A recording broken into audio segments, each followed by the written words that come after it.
আম্বানি ও রাধিকা মার্চেন্টের সঙ্গীত অনুষ্ঠান। এদিন হিরে দিয়ে মোড়ানো লেহেঙ্গায় সাজলেন রাধিকা, আর অনন্ত আম্বানি পরলেন সোনার শেরওয়ানি। দুজন একেবারে রাজকীয় ভাবে এন্ট্রি নিলেন পাপ্পারাজিদের সামনে।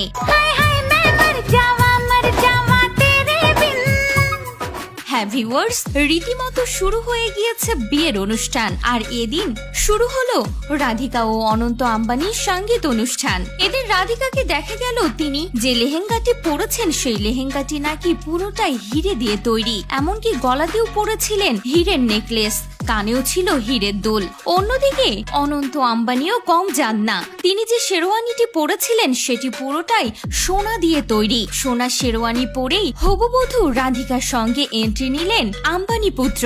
দুজনকে দেখে পাপ্পারাজিরা বেজায় খুশি, পাপ্পারাজিদের সঙ্গেও করলেন সুব্যবহার, সকলের উদ্দেশ্যে বললেন যেন খাবার খেয়ে সবাই যান, এমনকি পোজও দিলেন পাপ্পারাজিদের সামনে। কে বলবে তাদের ব্যবহার দেখে যে তারা এতটা কোটিপতি, নেই কোনো অহংকার। এদিকে রাধিকার সাদামাটা লুক সকলের নজর কাড়লো, তার হীরের তৈরি লেহেঙ্গা নিয়েও চলছে জোর আলোচনা সমালোচনা। অন্যদিকে অনন্ত আম্বানির শেরওয়ানি নিয়েও হচ্ছে আলোচনা।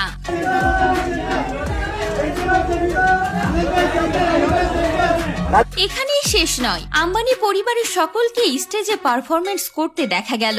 শাহরুখ খানের একটি গানে আম্বানি পরিবারের সকলেই এন্ট্রি নিলেন। এই মুহূর্তটিও এখন সোশ্যাল মিডিয়ায় বেশ ভাইরাল। এদিন যেন তারকাদের চাঁদের হাট বসেছিল, কোনো তারকাই যেন বাদ পড়লেন না। কে কত দামি পোশাক পরে আসলেন এবং কাকে বেশি সুন্দর লাগলো, এ নিয়েও পরবর্তী ভিডিও দেখার জন্য আমাদের সঙ্গেই থাকুন।